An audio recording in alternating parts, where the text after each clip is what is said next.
सिंध के इलाके दादू में 10 साला बच्ची की संगसारी के वाक़े की तस्दीक होती नजर आती है। चूँकि अदालती अहकामात पर बनाए गए खुसूसी मेडिकल बोर्ड ने कब्र कुशाई के बाद अपनी इब्तदाई पोस्टमार्टम रिपोर्ट में गुलसमा की मौत की वजह सर पर भारी चीज लगने को करार दिया है और साथ में ये भी बताया है कि बच्ची का नाक, जबड़ा और पसलियां भी टूटी हुई थीं। ज़राए के मुताबिक दादू की डिस्ट्रिक्ट एंड सेशन कोर्ट के जज के अहकामात पर 4 दिसंबर को मेडिकल बोर्ड ने गुलसमा की कब्र कुशाई करके पोस्टमार्टम किया। इस टीम में एक लेडी डॉक्टर और 3 मर्द डॉक्टर शामिल थे जो हैदराबाद से भेजे गए थे। इस मौके पर जुडिशियल मजिस्ट्रेट भी मौजूद थे। मेडिकल बोर्ड के मुताबिक सर पर बड़े फ्रैक्चर के अलावा बच्चे की पसलियां, नाक और जबड़ा टूटे हुए थे। चेहरे पर भी जख्म के निशानात हैं। डॉक्टर वहीद ने मीडिया को बताया कि सर पर कोई भारी चीज लगने से मौत वाक़या हुई है।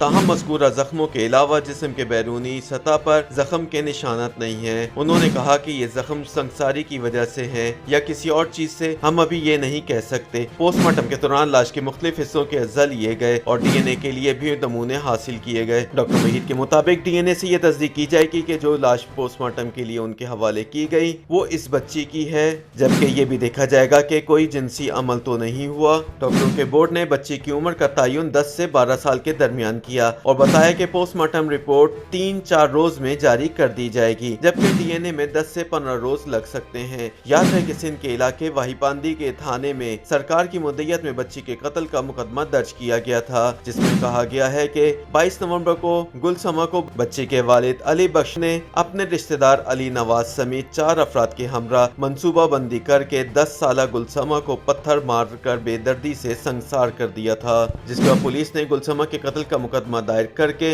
वालिदैन समेत 4 अफराद को हिरासत में ले लिया था। मज़कूरा FIR में मजीद लिखा गया कि लड़की की नमाज जनाजा मौलवी मुश्ताक ने पढ़ाई, जबकि सामान ताज मोहम्मद उस्मानी से खरीदा गया। उन्हें भी शरीक जुर्म करार दिया गया है। मकामी इत्तलात पर पुलिस ने पहले नमाज जनाजा पढ़ाने वाले मौलवी मुश्ताक लगारी को हिरासत में ले लिया, जिसकी निशानदही पर कब्र की निशानदही की गई और फिर लड़की के वालिद और वालदा को भी थाने ले जाया गया। दूसरी जानिब लड़की के वालिद अली बख्श का कहना है कि उनकी बेटी की मौत हादसाती तौर पर हुई, बकौल उनकी बच्ची की मौत पहाड़ी तोदे के नीचे दबकर हुई और ये कि उन्होंने इसे कत्ल नहीं किया।